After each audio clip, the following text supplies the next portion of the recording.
कृष्णाय कृष्ण भक्ताय तद्भक्ताय नमो नमः। भज श्री कृष्ण चैतन्य प्रभु नित्यानंद श्री अद्वैत गदाधर शिवासादि गौर भक्त वृंद। हरे कृष्ण कृष्ण कृष्ण हरे हरे, हरे राम राम राम हरे हरे। हरे कृष्ण कृष्ण कृष्ण हरे हरे, हरे राम राम राम हरे हरे। हरे कृष्ण कृष्ण कृष्ण हरे हरे, हरे राम राम राम हरे हरे। सर्वाग्रे शिल गुरुपाद पद्म, परम गुरुपाद पद्म, परमेष्ठि गुरुपाद पद्म, परात्पर गुरुपाद पद्म तथा सम्प्रदाय द्वारा नियुक्त सकल आचार्यवृंद, शुद्ध भक्तवृंद सकलेर श्रीपाद पद्मे जानाई दंडवत प्रणाम। सकले आमार प्रति प्रसन्न हन, सकले आमार प्रति प्रसन्न हन। सभाय उपस्थित आमार गुरुवर्ग,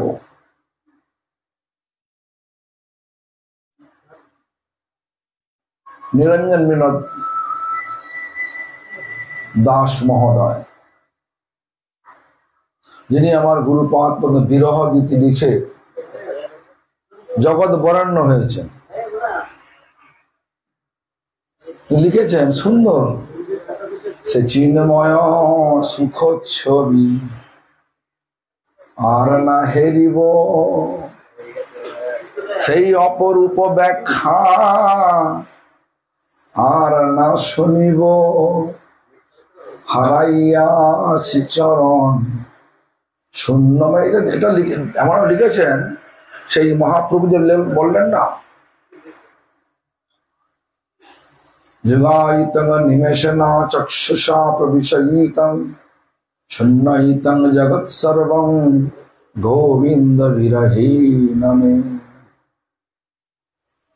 মানে এই ওনার কথাগুলোকে, আমার গুরুদেবের বিরহ গীতিতে কথাগুলোকে যদি একটুখানি সামঞ্জস্য করা যায়, মহাপ্রভু ওই বিরহ শ্লোকটা মনে পড়ে যায়। তো যাই হোক, শ্রী নিরঞ্জন বিনোদকে, বীরেন্দ্র মহোদয়কে আমার ধন্যবাদ প্রণাম, তথা অমল কৃষ্ণ প্রভু, পণ্ডিত প্রবর অমল কৃষ্ণ প্রভু, সতীর্থ ভক্তি শ্রীবাস আচার্য মহারাজ, বিশ্বম্ভর প্রভু, ইদন্ডিপাল ভক্তি প্রমোদ গোবিন্দ মহারাজ, তথা এ সভায় উপস্থিত ভক্তমণ্ডলী সকলকে জানাই আমার যথাযোগ্য সম্ভাষণ।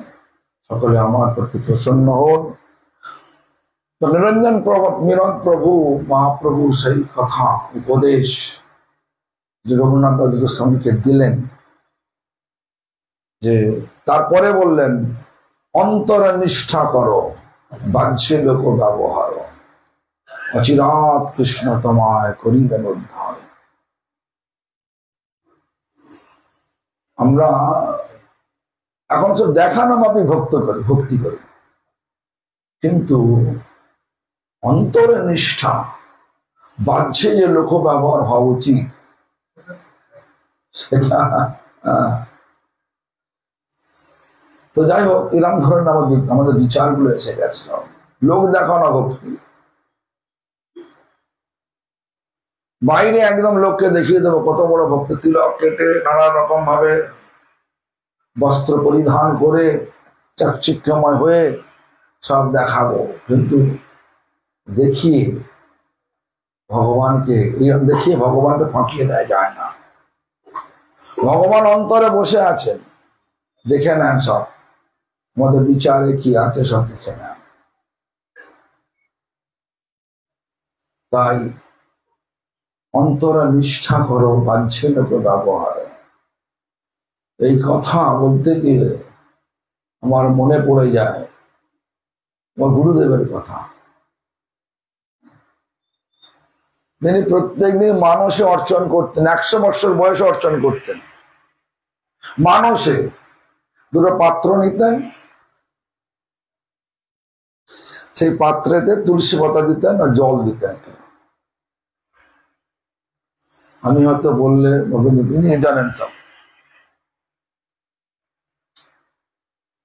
জল দিতেন, এর মনে মনে জল ঢালতেন, দেখাতেন না লোক। হ্যাঁ, কোনার মধ্যে চুপচাপ বসে আছে। এই যে মানে সর্বপাদি বিনির্মুক্তম তৎপরত্বেন নির্মলম ঋষিকেশ সেবয়া ভক্তির উচ্চতে, মানে উপাধি শূন্য, একদম উপাধি বিহীন থাকতেন তিনি।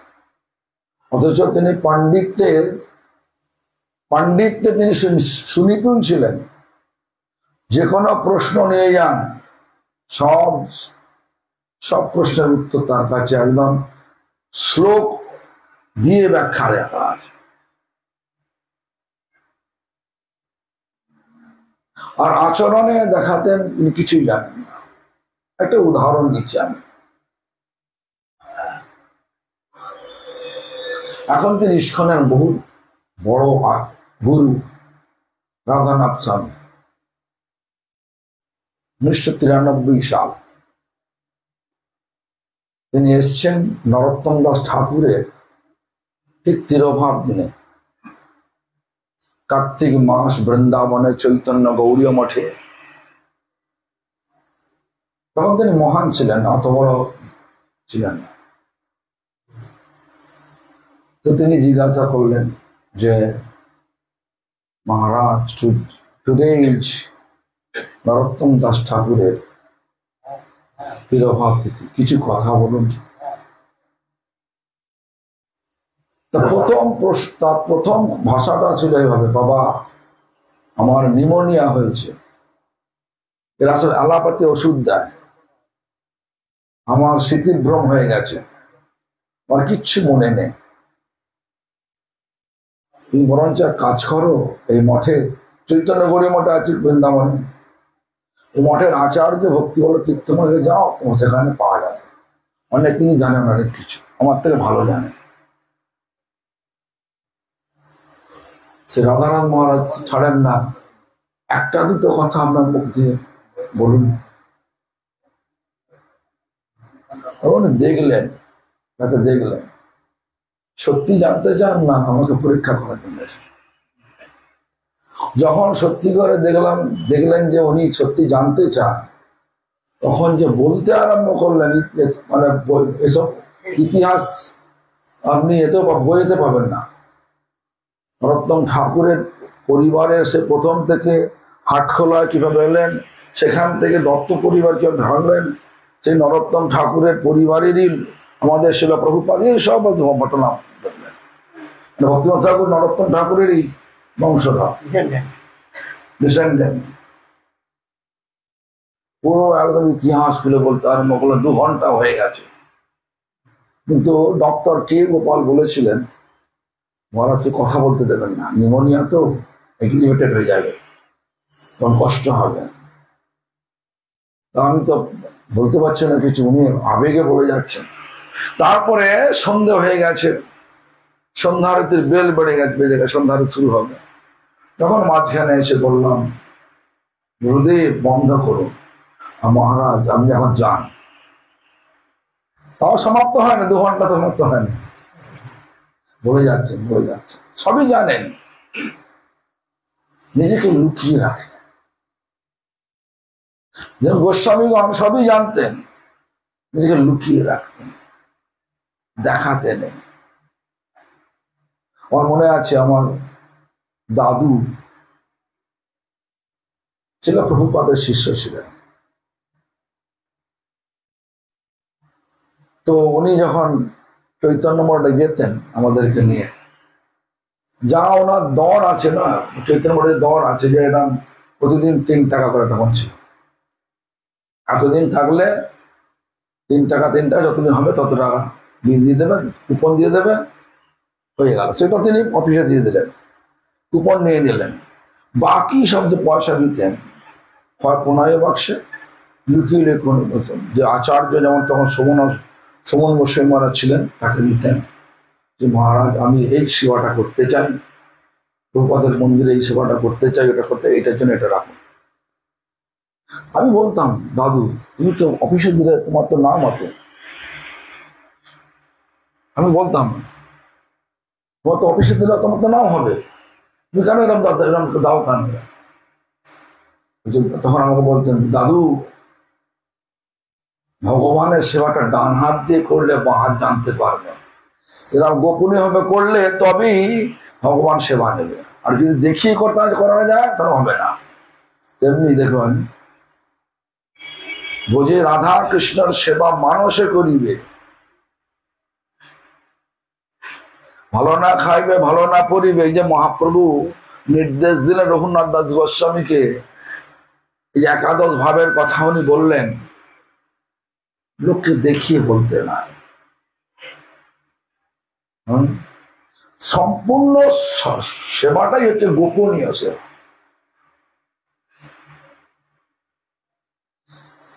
দেখিয়ে সেবা করলে কি হয়? অহংকার আসে। অহংকার হলে কি হয়? অহংকারের হাতে ভগবান কখনো সেবা নেয় না। এ সমস্ত আচার্যগণের চরিত্রে দর্শন করেছি। আমার গুরুদেবকে দেখতাম, তিনি যেন কিছুই জানেন না, চুপচাপ বসে থাকতেন। তবে বারবার বললে তিনি বলতেন, তখন বলতে আরম্ভ করতেন। প্রথমে ভাব থাকতো কি উনি জানেন না, কিছু জানেন না। এই যে সব ব্যাপারগুলো, এই ব্যাপারগুলো আমাদেরকে ভালো করে বুঝতে হবে।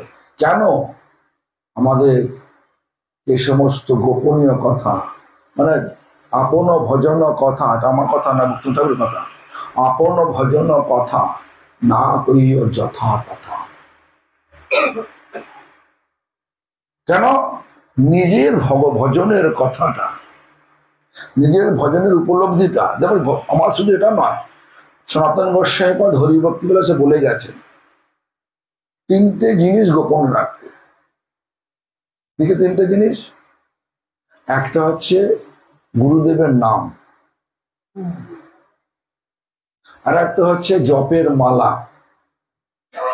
একটা ভজনের উপলব্ধি, সাধনার উপলব্ধি। আজকালকার দিনে আমার কি হয়, আমরা যদি একটু দেখি, সুযোগ পেয়েছি, একটা স্বপ্ন দেখে ফেলেছি, সে না হলেও বানিয়ে বলে দেবো আমরা, নাকি? হ্যাঁ, লোকটাকে বাহবা নেওয়ার জন্য।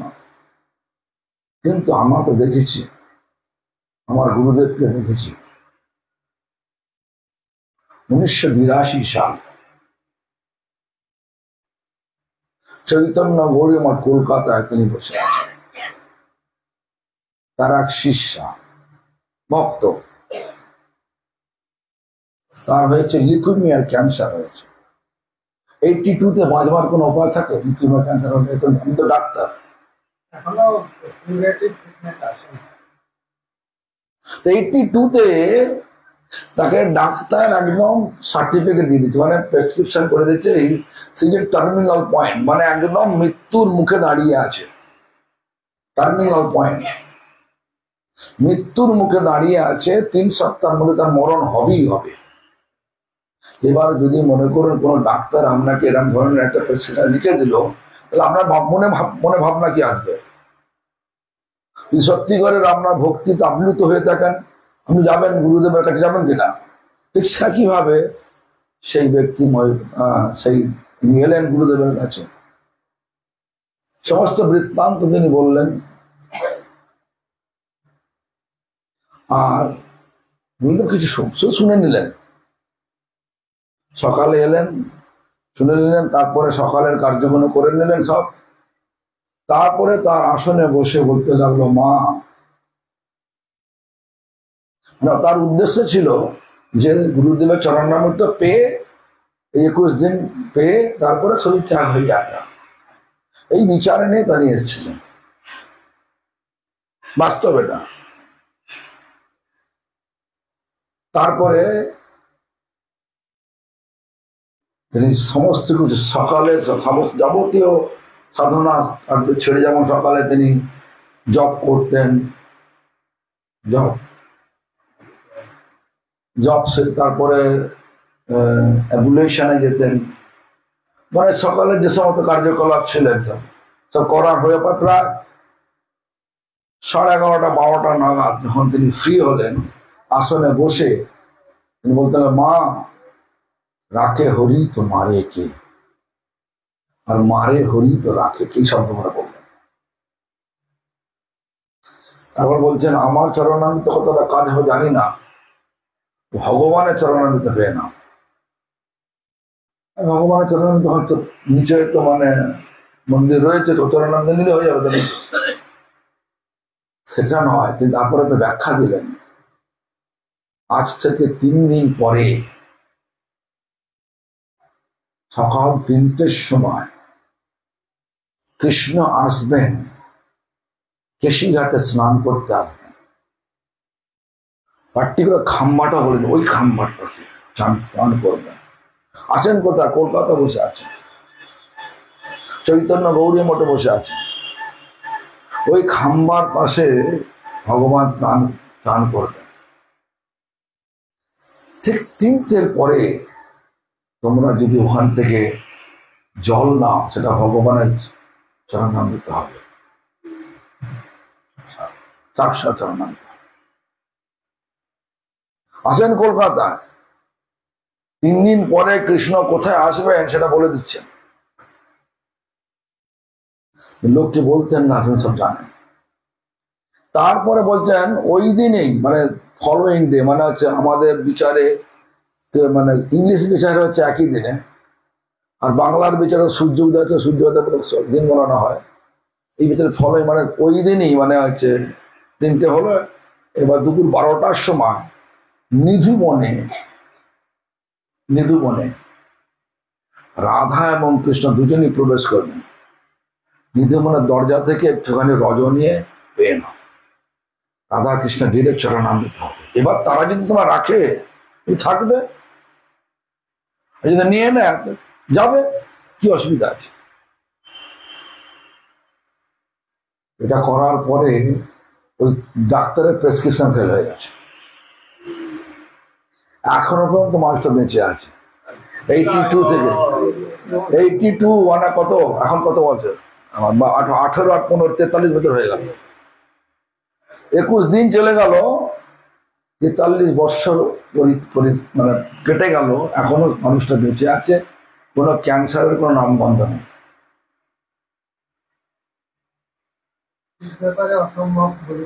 হ্যাঁ, চিৎ জগতে অসম্ভব বলে কিছু নেই, সবটাই সম্ভব। বসে আছেন, বয়স কত? 84 বছর তখন বয়স তার। চৈতন্য গৌরী মঠে চুপচাপ একটা ঘরের মধ্যে যেতেন তো, আমি দেখতাম তো, সঙ্গে নিয়ে আসতেন শান্তিপুরে বের পাড়ায় সব। ওনার বর্দা ছিলেন, সুন্দর কীর্তন করতেন, অখণ্ড কীর্তন হতো, আর তারপর পালা কীর্তন আর বর্দা নিজে করতেন। উনি ছিলেন বর্দা কীর্তন, হ্যাঁ, ভিডিও ছিলেন না, জানি না, জানি। উনি কি পদে কাজ করতেন? এসডিও ছিলেন। কিন্তু সে আমি তো দেখেছি ওনাদের সমস্ত পালা কীর্তন করছেন, আবার নেচে নেচে নেচে নেচে আবার পরিক্রমা করলাম বর্দার সঙ্গে, সব একসঙ্গে। দেখলে বোঝা যাবে না এদের মধ্যে এত সব ভক্তির, হ্যাঁ, গুরু রহস্য জানা রয়েছে। কিন্তু ভক্তিটা এমনই গভীর, যেমন হচ্ছে বললেন না, উদাহরণ দিলেন না, একটা ব্লাডারে পাম্প করলে ব্লাডটা ফেটে যায়, কিন্তু মনের মধ্যে যত বেশি প্রয়োগ করবেন, যত লীলা চিন্তা করবে, সে ফাটবে না, সব জমা হয়ে থাকবে। আমার আমাদের গুরুবর্গ এরকমই ছিলেন, গুরুদেব এরকমই ছিলেন। তাই আমার গুরুদেব বলতেন, নামকে নিয়ে খুব মাহাত্ম আছে, নামের মাহাত্মটা আছে সবসময়। একবার করে জপের মালা ঘোরা, একটা মালা হয়ে গেল, উনি বলতেন চেতো, একটা করে শ্রীকৃষ্ণ শ্লোক বলতেন, চেতো দনপনমার্জনং হব মহাদাবাগ্নি নির্বাপনং সেবকৈরব চন্দ্রিকা বিতরণং বিদ্যাবোধু জীবনম আনন্দম বুদ্ধিবর্ধনং প্রতিপদং পূর্ণামৃত স্বাদনং সর্বাত্মস্নপনং পরং বিজয়তি শ্রীকৃষ্ণ সংকীর্তনম। আবার হরে কৃষ্ণ হরে কৃষ্ণ। আবার একটা মালা শেষ হয়ে গেল, নামকারী বহুধা নিজ সর্বশক্তি তত্তার্পিতন, এরকম করে আটটা শ্লোক, এভাবে এক একটা মালা শেষ হতেন, বলতেন। আর সব এইসব লীলাগুলো চিন্তা করতেন। কিরাম লীলা? প্রথম যে নিশান্ত লীলা যে করতেন না, নিশান্ত লীলার যে শ্লোক, জানো, রাত্রান্তে ত্রস্তবিন্দেরিতে বহু বিরব্বৈ বধিত কিরসানি পদ্মৈরিদ্বৈরিদ্বৈরোপি সুখ শয়নতি তিত্তৌ তৌ সখিবি দৃষ্টৌ হৃষ্ট তত্ত্ববিতরলিত রাধা কৃষ্ণ, বলে রাধা কৃষ্ণ সুখ শয়নতি তিত্তৌ তৌ সখিবি রাধা কৃষ্ণ। রাধা ওই যে লীলাটা সম্পূর্ণ রাত্রান্তে, রাত্রি অবস্থান্তে, তখন বৃন্দা খুব উদ্গ্রীব হয়ে গেলেন, এটাই তো অর্থ। রাত্রান্তে ত্রস্ত বৃন্দে, বৃন্দা ত্রস্ত মানে উদ্গ্রীব হয়ে গেলেন। কেন? এখনো পর্যন্ত সেই কুঞ্জে এখন শয়নে আছেন। রাত্রি অন্ত হয়ে গেল, সূর্য ওঠার সময় হয়ে গেল, লোক জাগরণ হয়ে যাবে। এখন তো এসছেন, তো কৃষ্ণ এসছেন লুকিয়ে লুকিয়ে, রাধা এসছেন লুকিয়ে লুকিয়ে, সে কুঞ্জ, সে বলে সেই কুঞ্জে, সংকেত কুঞ্জে রয়েছেন, সেখানে তো গন্ডগোল হয়ে যাবে, লোক জেনে ফেলবে। যাই হোক, সেই এসব শ্লোক গুলো মনে মনে করতেন আর এসব পাঠ করতেন, গোবিন্দ লীলার শ্লোক। লোককে দেখাবেন না, লোককে বলতেন ভজনের মধ্য শ্রেষ্ঠ নববিধা ভক্তি, কৃষ্ণ প্রেম কৃষ্ণ দিতে ধরে মহাশক্তি, তার মধ্যে সর্বশ্রেষ্ঠ নাম সংকীর্তন, নিরপরাধ নাম লইলে পায় প্রেমধন। এসব কথা কোনো বলতেন। আবার বলতেন সাধুসঙ্গ নাম কীর্তন ভাগবত শ্রবণ, মথুরা মাসিমূর্তে শ্রদ্ধায় সেবন, সকল সাধন শ্রেষ্ঠ এই পঞ্চাঙ্গ, কৃষ্ণ প্রেমা জন্মায় এই পাঁচের অল্প সঙ্গ। এইগুলো বলতেন। গুড়ো কথা তিনি কখনোই বলতেন না। যখন আবার ভক্তি দর্শন আচার্য মানে বঙ্কিম পান্ডা, সমসাময়িক একই বয়সী গুরুদেব আর উনি, তা রাস পঞ্চাধ্যায়ের শ্লোকগুলো বঙ্কিম পান্ডা রচনা মানে ব্যাখ্যা করেছেন। বিশ্বনাথ চক্রবর্তীর টিকা থেকে ব্যাখ্যা করেছেন উনি। আবার এবার ব্যাখ্যাটা ঠিক হয়েছে কিনা ওনার কাছে এসছেন ঢালাতে, এখন দুজনই কালা।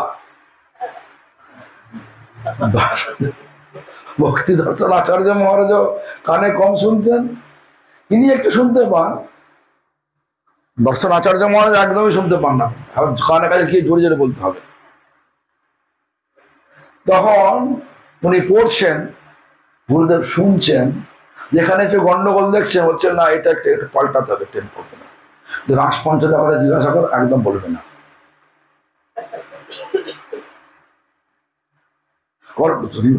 আবার লোককে বলতেন রাস পঞ্চমধ্যায় পড়ার অধিকার আমাদের নেই।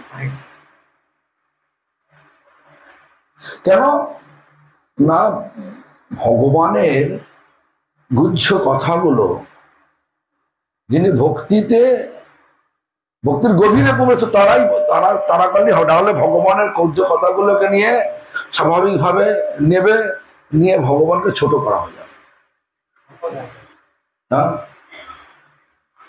যেমন সাধারণ এখন হয় না, দেখুন না পালা কীর্তনে, দেখুন না কত পালা কীর্তনে যান, ধ্যান দেখতে পাবেন কত কথা বলে তারা, তার মানে নাকি তাই। এই দেখুন আমাদের, আমি দেখছি যে এই নামটা কি, দীনকৃষ্ণ দাস। হ্যাঁ, দীনকৃষ্ণ দাস, সেই ভগবানের সভাতে আছে, হরি সভাতে আছে, হরির নিন্দা করার জন্য, হরি ভক্তের নিন্দা করার জন্য। আর তাকে আবার নিয়ে আসে, আমরাই নিয়ে আসি, নিয়ে এসে সব আবার পয়সা দিয়ে নিয়ে আসি, পয়সা দিয়ে নিয়ে আসি। কিরম ধরনের বিচিত্র ব্যাপার, কিন্তু অতি সহজ কথা লোচন দাস ঠাকুর বলে গেলেন। সহজ কথা লোচন দাস ঠাকুর বললেন, লোচন দাস ঠাকুর বললেন, কে যাবি, কে যাবি রে ভাই ভব সিন্ধু পার। কিভাবে পার হবে ভব সিন্ধু? ধন্য কলি যুগে এবার চৈতন্য অবতার, চৈতন্য অবতার, হরি নামের নৌকা খানি শ্রীগুরু কান্ডারি। সহজ উপায়, গুরুকে আশ্রয় করো, হরিনাম, শুদ্ধ গুরুকে, শুদ্ধ পরম্পরা দ্বারা যুক্ত শুদ্ধ গুরুকে আশ্রয় করো, আর তার আশ্রয়ে থেকে হরিনাম করো, হৃদয়তে সব কিছু ফুটে উঠবে নাকি, ভজনের গুহ্য কথাগুলো ফুটে উঠবে। সেই কথায় ডুবে গিয়ে নামের মধ্যে ডুবে যাওয়া হোক। এটাকে বললেন তো ভক্তনাথ ঠাকুর, ঈষদ বিকশিত গুণ দেখায় নিজ রূপগুণ, চিত্ত হরি লয় কৃষ্ণ পাশ, পূর্ণ বিকশিত হইয়া ব্রজে মরে যায় লইয়া, দেখার নিজ স্বরূপ বিলাস। স্বরূপে প্রতিষ্ঠিত হতে ঠিক কথা, কিন্তু নাম না করলে হবে কি? গুরুদেব দিয়ে দিলেন হবে নাকি? তাই বলুন না, নাম করতে হবে। নাম করলে কেন? হৃদয়টা শুদ্ধ হয়। সেটা কেন এবারের সভাতে সব জায়গাতে এটাই বলছেন ভক্তিনাথ ঠাকুরের কথাটা, কৃষ্ণ নাম ধরে কত বল, এই কথাটা সব জায়গাতেই আমরা বলছি। কর্ণরন্ধ পথ দিয়া রিধি মাঝে প্রবেশিয়া, কর্ণরন্ধ পথ দিয়া রিধি মাঝে প্রবেশিয়া। না না, তার আগে একটা কথা আছে, রবি তপ্ত মরুভূমি সম। তারপরে বলছেন, না কর্ণদম বরিশাল, তার আগে শুরুটাকে ভালো জানো, শুরুটা যেন কিভাবে হলো, প্রতিদিনই বলে আগে ভুলে গেছি। কৃষ্ণ নাম ধরে কত মন, বিষয় বাসনা নলে মোর চিত্ত সদা জলে, রবি তত্ত্ব মরুভূমি সম, কর্ণরন্ধ পথ দিয়া রিধি মাঝে প্রবেশিয়া।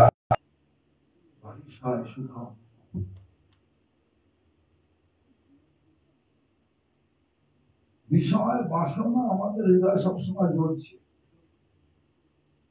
বিষয় মানে ভোগ বাসনা সবসময় জ্বলছে, এটা করবো সেটা করবো, এটা ভক্ত করতে পারি না। আস্তে আস্তে লিখলেন, বৃদ্ধ কাল আয়ল সব সুখ ভাগ হল, পীড়াবশে হইনু কাতর, সর্বেন্দ্র দুর্বল, ক্ষীণ কলে বড়, ভোগা ভাবে দুঃখিত অন্তর। একদম করতে পারছি না, সেই জন্য দুঃখ। যেটা কিন্তু ভগবানের সাধনা, ভগবানের সাধনা মানে হৃদয়টা কিন্তু পরিষ্কার হয়ে যায়। ভগবান আমাদের হৃদয়তে সব কিছু প্রকাশ করে দেয়। তো পরিষ্কার করার অস্ত্রটাই হচ্ছে চিত দর্পণ, মানে হরিনাম করা। বিষয় বাসনা নল, বিষয় বাসনার যে আগুন নেভাতে গেলে হরিনাম রূপ সুধা ফেলতে হবে। সুধা মানে অমৃত ফেলতে হবে।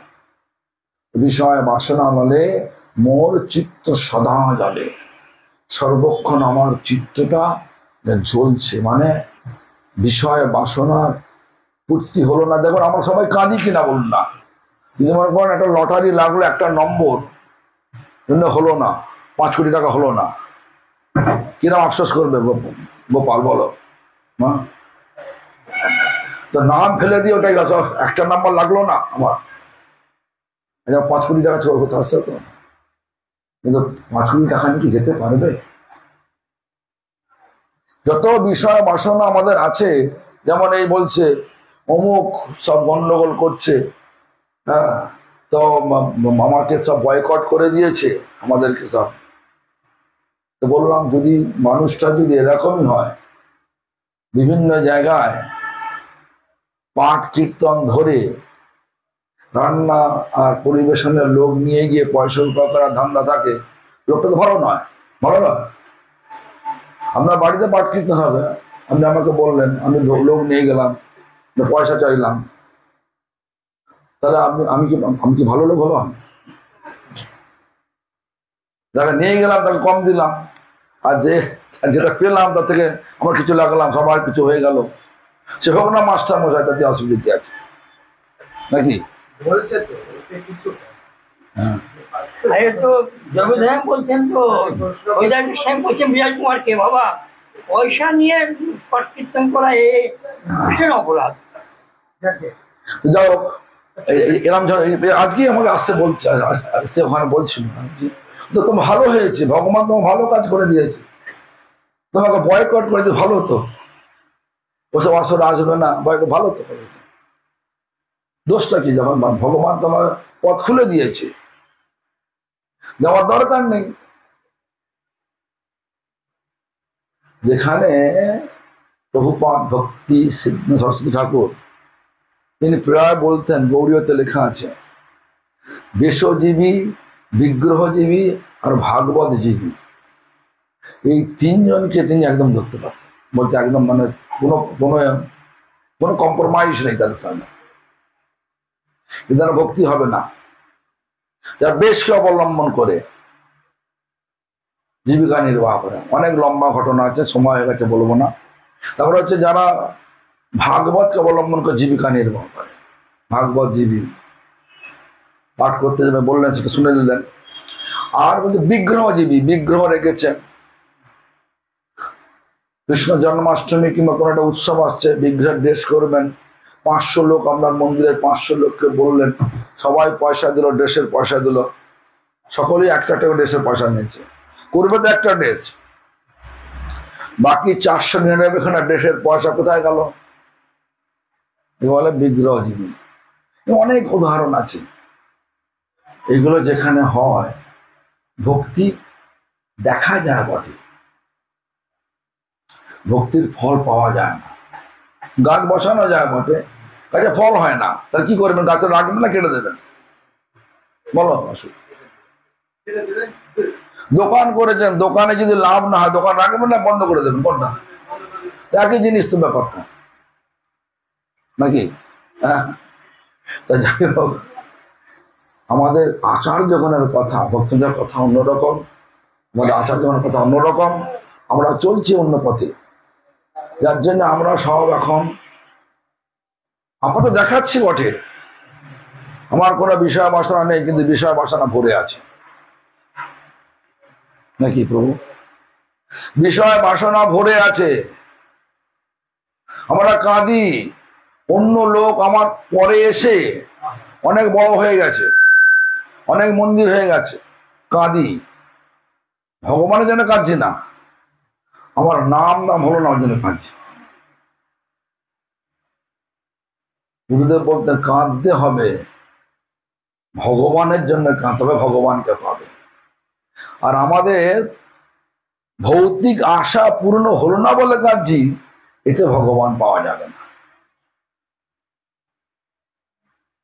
ভগবান যা করে সব মঙ্গলের তারে করে, এই বিচারটা নিয়ে চলতে হবে। তাই যাও, প্রথম কথা ফিরে আসি, অন্তরে নিষ্ঠা করো, বাহ্যে লোক ব্যবহার অচিরাৎ কৃষ্ণ প্রমাণ করিবেন উদ্ধার। বাহ্যে যেসব লোকের সাথে ব্যবহার এটা করা দরকার, আর ভেতরে নিষ্ঠটা রাখা দরকার। আমার আরাধ্য ভগবান, যদি আমার গুরুদেবের নামে, আমার পরম্পরার নামে কেউ নিন্দে করে, তখন আমি থাকবো নাকি? থাকবেন?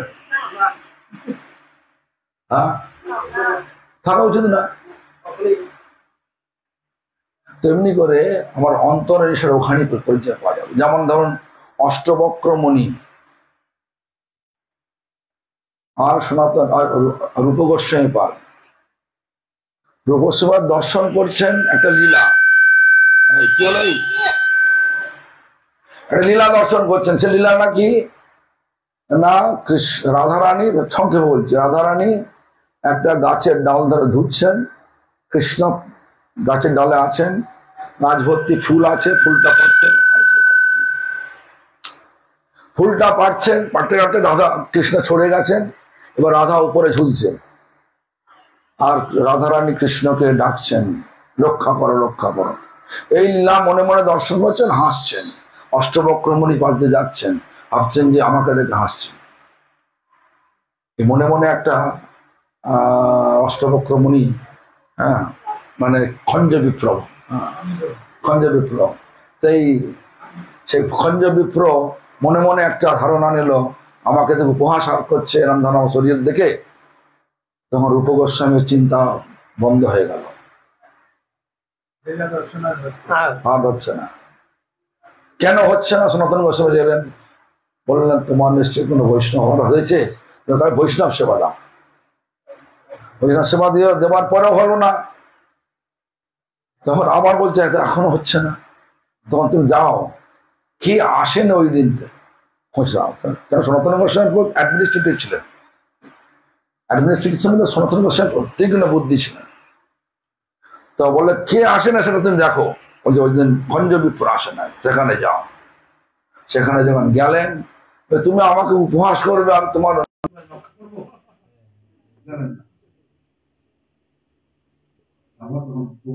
বললেন, তখন না তাহলে তখন অপরাধ।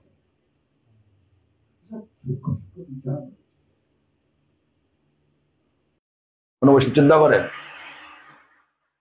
যখন এরকম ধরনের কথা হবে, সে যত বড় সন্ন্যাসী হোক না কেন, যত বড়ই হোক না কেন, জানবেন কিছু একটা গন্ডগোল আছে, বিষয় বাসনার খেলা চলছে।